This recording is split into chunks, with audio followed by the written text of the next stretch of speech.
Josh, how would you assess how the fall went for you all? It was interesting. It was a lot of fun, but it was good to see the guys, especially, I thought Tracy Rudy was amazing today.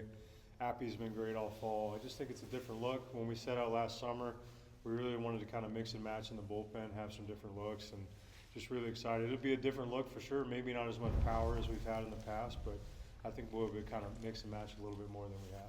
I know it's been a little hectic, to say the least, but what have you learned about the guys over the last 5 weeks? Yeah, I just told them I was excited about how professional they handled everything, right? There was a ton of distractions. Obviously, in this league, there's so many things that go on, right, outside the field or with the fan experience and whatnot, and they just handled it like pros.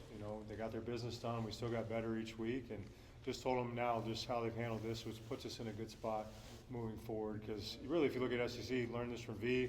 Always, usually there's a game that, say, one team runs away with, the other team runs away with the other, and then there's a one-run game after the fact. And so for our team to be able to be split down the middle and still have that real SEC vibe over this last 3 days gives us a lot of confidence moving forward in the spring. How many guys do you feel like you have that are still in the hunt to be weekend starting pitchers for you? Yeah, no, I think we have some depth, man. Again, I think we can have them throw in different roles. Obviously really excited, Evan Blanco standing over there, but there's a lot of guys that can do it. But as we get Teagan and these other guys back, I think we'll have right and left and some guys that can pitch in different roles and not only different roles, but just different looks. We have guys that throw big horizontal fastballs, guys more with vertical break, and again, we'll be able to do some different things and kind of line it up a little differently than we have in the past. Hitting wise, who stuck out to you today? Today, well, I really like this lineup.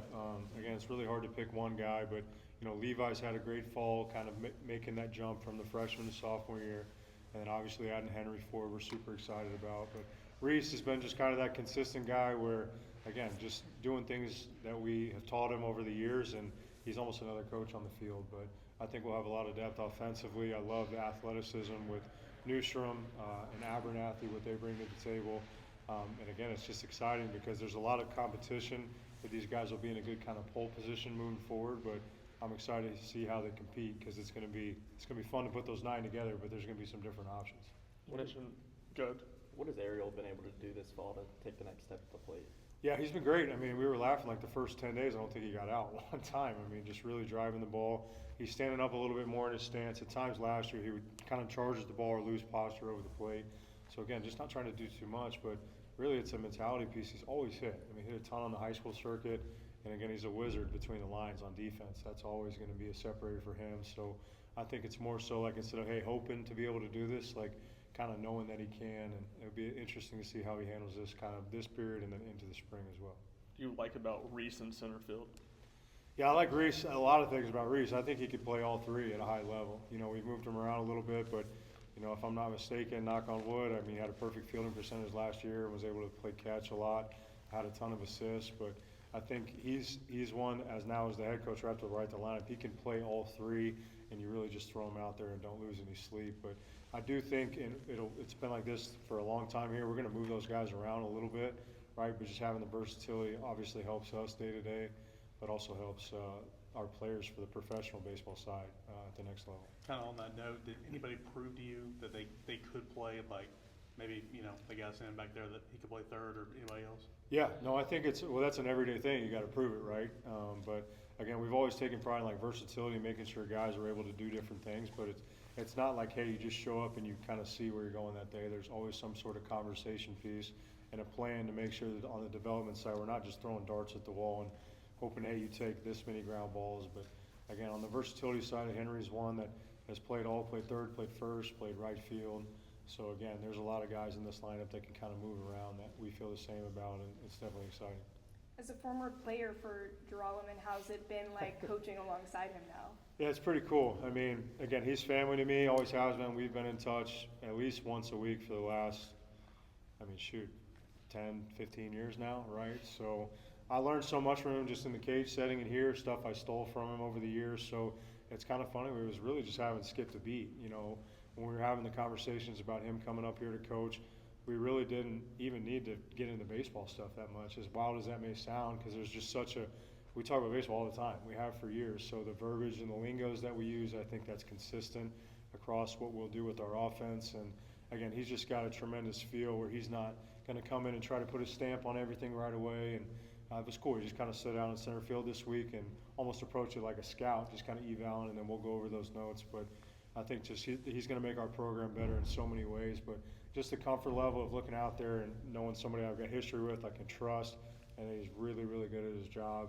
It's a very comforting feeling after some chaos the last few weeks. You've talked about how the guys have handled that chaos in a professional manner and how that's impressed you. Do you feel like that's a good sign of where the leadership will be when the season rolls around? 100%. I think you go hats off to Henry Ford, and Blanco's been done a great job with that. I mean, I think our transfers have really integrated into the program well, but Reese Chapman, Levi Clark, just doing things the right way. And, you know, the whole thing is control what you can control. We really stay away from the cliches, but there's sometimes you have to really just kind of hunker down and be with the guys in the building and what is your next task and how do we execute. So, you know, I know our players will joke about it at times, but we really had a chance to be tested and live that out over the next few weeks, and I'm just proud of how they finished the fall at a high level, and now we got a couple weeks where we can work on some more individualized things before we get into the holidays. Couple more guys. How's Stone a different player right now than he was leaving last season? Yeah, I mean, he's always been capable. I think he's got a chance to be one of the better catchers in the SEC. He's throwing better than he has. I mean, he had surgery in high school where the arm took a little bit longer to bounce back. It comes from a tremendous family, like makeup, one of the best kids I've ever been around. But leadership, he's caught in super regionals, he's caught in SEC games. I think, again, just what he brings off the field is in a crazy way more valuable than what he does on the field. But I think this year is the way he receives and the way he throws the baseball and just takes care of the pitching staff. That's a comforting thing for everybody, not only the pitchers, but Frank and the rest of us as well. And there's some good competition back there, but again, definitely excited about Stone and those guys. You mentioned the chaos. What have the last few weeks been like for you? Well, chaos is one. It's just been, if I had to put one word stamp, but now it's just grateful. Like, again, like, I love this place. I'm thankful to be here. We have real rooted relationships with the players in the building and their families. So, again, just another day up here is something that we don't take for granted, but also a continued sense of urgency. Like, this is still the SEC. Like, once those lights come back on, when we get this stadium done and the electricity locked back in, it's the SEC, so it's time to compete. So making sure we have that, but also checking the boxes along the way to make sure we're ready for the challenges ahead. Coming back to those coaching changes, it seemed like there was a, oh shoot around, the country of like, okay, Tennessee's by no means taking a step back this year. How do you just continue to show that, okay, yeah, this program is taking no steps back with Tony being gone? Yeah, no, I mean, again, like what Tony did, I mean, it's amazing. I think that's non-debatable. I'm not standing here if, I never had any crossover with Tony V, so always grateful for him. But this program will always be about the players and the players within it, and them being able to play their way, play aggressive and have some freedom to kind of go about their day and all that. So, again, I think as long as we take care of the guys in the building, make sure they have some sort of consistency moving forward, it'll always be about the players around here. Thanks, Coach. Appreciate it.